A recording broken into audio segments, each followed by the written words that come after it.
Let's bring in now Israeli politician Sharon Haskell. Sharon, thank you very much for joining us again tonight. So much to talk about. Let's start with the war against Hezbollah. Now, we're hearing that resources are being diverted from Gaza to the north of Israel.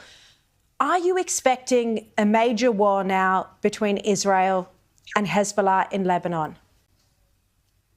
Well, unfortunately, I don't think we can avoid that. Shari, I was on your show about a month ago, 3 months ago, 6 months ago, and I think also 11 months ago.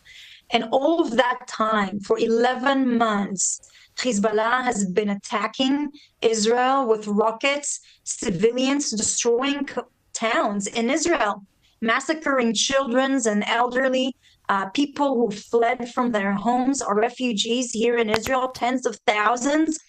And no matter how much pressure the international community is putting on Hezbollah, including France and the United States and other friends who are trying for months to negotiate an agreement, unfortunately, Hezbollah is not interested in that. And therefore, we are left with only one choice, which is full confrontation. I've said on your show, I think 11 months ago, and that was even before one soldier set foot in Gaza. That was after the 7th of October massacre, when Hezbollah started firing rockets towards Israel. Why? Why? Not even a single soldier set foot yet in Gaza. It is because this war is a war with Iran. This is a war of radical Islam who is fighting our ideas, our community, our culture, the way that we live in a democratic and free society. And so this issue is about a far wider and regional war. And so unfortunately, as I said 11 months ago, we do not want to see the sites of Jabalia in Beirut, but unfortunately Hezbollah is not leaving us with many options.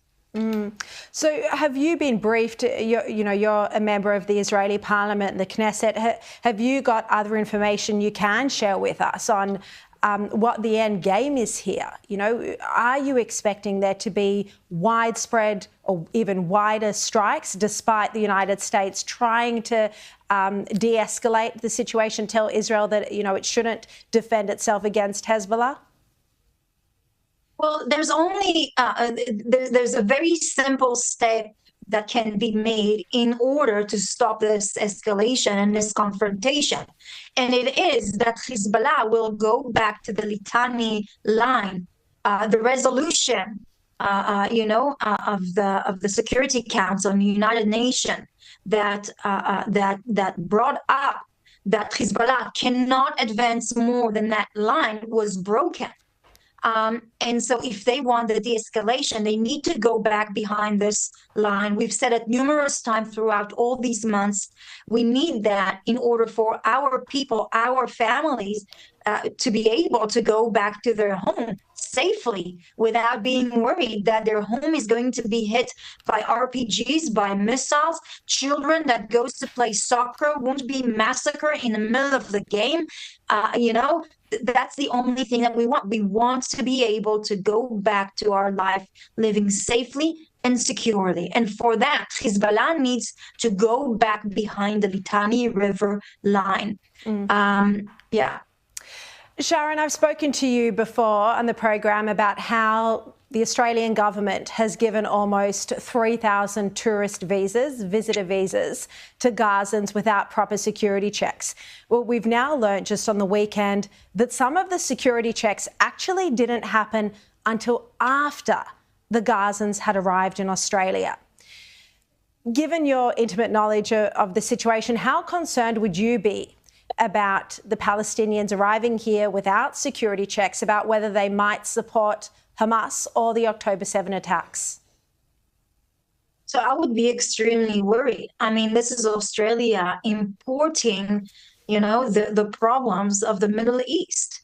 We are at war, and we're not in a territorial war. This is a religious and a cultural war. This is radical Islam against Western civilization. And instead of trying to deal with the core of this problem, Australia is actually importing that problem into your own country. And I've seen the rise of anti-Semitism in Australia. We've seen different terrorist attacks who were prevented last minute. People could have been killed. And I think that the Australian government hasn't, the penny didn't drop yet. They don't understand it yet. And unfortunately, they might understand it when it's too late. You see terrorist cells who are already set in Europe, in South Central America, in Canada. I mean, look, the place where Hezbollah go to collect donations, the best place for them is Canada. It's the center of, collecting donations for Hezbollah. Okay, so the government has to have enough information about the individuals that they haven't been part of terrorist group, of plotting, of murdering, of executing, of burning, that they don't import those radical ideas into Australia, making sure that women and children who have peace, who want to find a better life, that can assimilate into the beautiful Australian community and the country, that's what they actually want.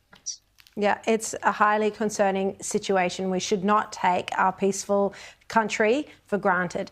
Sharon Haskell, always great having you on the show. Thank you for your time.